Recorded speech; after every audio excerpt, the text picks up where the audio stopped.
শুভ বিকেল বন্ধুরা। আজকে সকালবেলায় গেছিলাম উৎসব, মানে শুধু উৎসব না, মহা উৎসব। যেরকম মহা উৎসব কিছু কিছু এক এক সময় হয়, সেরকম হচ্ছে এবারে আমাদের 138তম অনুকূল চন্দ্রের জন্মবার্ষিকী। তো এবারে 37টা না 38টা মন্দির মিলিয়ে আমাদের এখানে বারাসাতের এখানটায় সুভাষনগর এখানে উৎসবটা আয়োজন করা হয়েছে।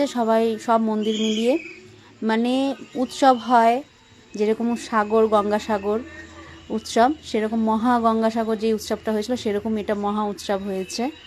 মানে আপনারা বুঝতেই পাচ্ছেন যে 37টা মন্দির মিলিয়ে যেরকম হওয়ার কথা।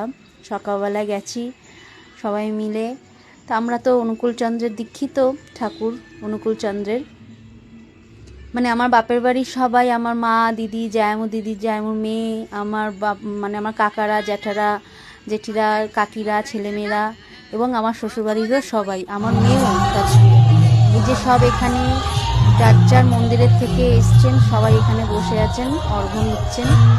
সব মন্দিরে দেখতেই পাচ্ছেন নামগুলো, এগুলো সব নাম দেওয়া আছে যে যে মন্দিরে সব এখানে ইছাপুর থেকে শুরু করে দমদম এয়ারপোর্টের ওখানে একটা পাতুলিয়া, সব নামগুলো দেখতে পাচ্ছ।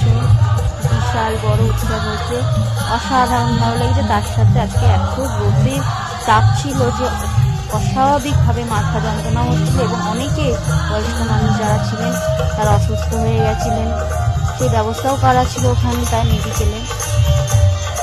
সবে তো সকালবেলা গেছি, যত বেলা হচ্ছে তত বড় আরও ভিড় যেটা হয়ে থাকে।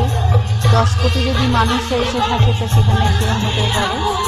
তো এটা তো সকালে, এখনো বিকেলেরটা বাকি আছে। জয়গুরু, সবাইকে ভালো থাকবেন, সুস্থ থাকবেন, আমার সব বন্ধুদের জানাই।